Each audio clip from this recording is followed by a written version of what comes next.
Hope and wish শব্দ দুটোর অর্থ খুব কাছাকাছি হলেও গ্রামাটিক্যালি এ দুটোর ব্যবহার খুবই আলাদা।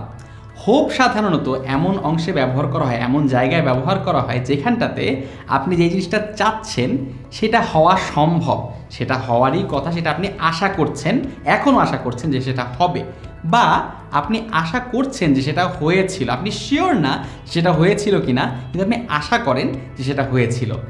আর উইশ বলতে এমন একটা সিচুয়েশন বোঝায় যেখানটাতে ঘটনাটা ঘটা সম্ভব না, আপনি জানেন যে জিনিসটা ঘটবে না, কিন্তু আপনি মনে মনে একটু আফসোস করছেন যে ইস এরকম হলে কত ভালো হতো। এটা হচ্ছে আপনার উইশ।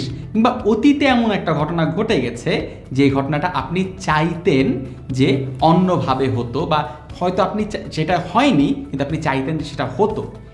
এইরকম সিচুয়েশান আমরা উইশ ব্যবহার করি, যে অনেকটা আনরিয়েল কন্ডিশনের মতো।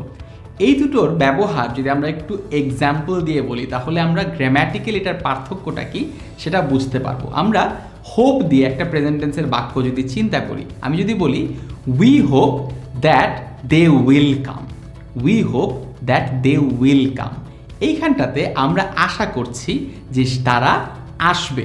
আমরা একদম নিশ্চিত না যে তারা আসবে কিনা, আমরা আশা করছি যে তারা আসবে। কিন্তু যদি আমরা বলি যে we wish that they could come, we wish that they could come, এটার মানে হচ্ছে আমরা জানি যে তারা আসবে না, আমরা তাও বলছি we wish that they could come, যে আমরা আফসোস করছি ইস ওরা যদি আসতো তাহলে খুব ভালো হতো। সেক্ষেত্রে এই কুড কথাটা ব্যবহৃত হচ্ছে যদিও তারা আসবে। হ্যাঁ, ওই আসার ঘটনাটা কিন্তু ফিউচারের, কিন্তু যেহেতু সেটা আনরিয়েল তাই আমরা পাস্ট ব্যবহার করেছি। এই পাস্ট আনরিয়েল নিয়ে কীভাবে করে উইশ দিয়ে কাজ করতে হয় পরবর্তী ভিডিওতে আরও বিস্তারিত আলোচনা করা হবে। আমরা আপাতত হোপ আর উইশের পার্থক্যটা নিয়ে কথা বলছি। সো উইশের ক্ষেত্রে we wish that they could come, এভাবে করে আমরা ব্যবহার করব।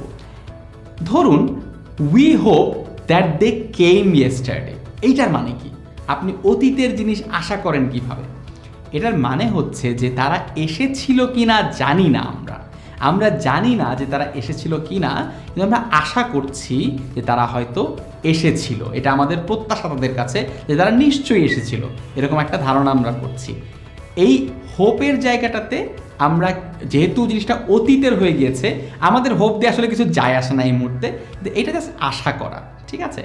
কিন্তু এই সেম জিনিসটা যদি অতীতে চলে যায় উইশের ক্ষেত্রে, we wish that they had come yesterday, আমরা আশা করছি যে তারা, এখানে আশা কথাটা ভুল, আসলে বাংলায় উইশ শব্দটার এক্স্যাক্ট বাংলা বলা একটু কঠিন। We wish that they had come yesterday, আমরা আফসোস করছি তারা গতকালকে কেন এলো না।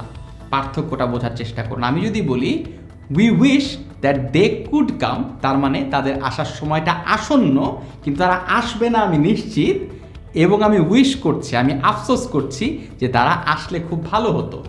আর অন্যদিকে তারা গতকালকে তাদের আসার কথা ছিল কিন্তু তারা আসে নাই, সেই ক্ষেত্রে আমরা বলবো we wish that they had come yesterday.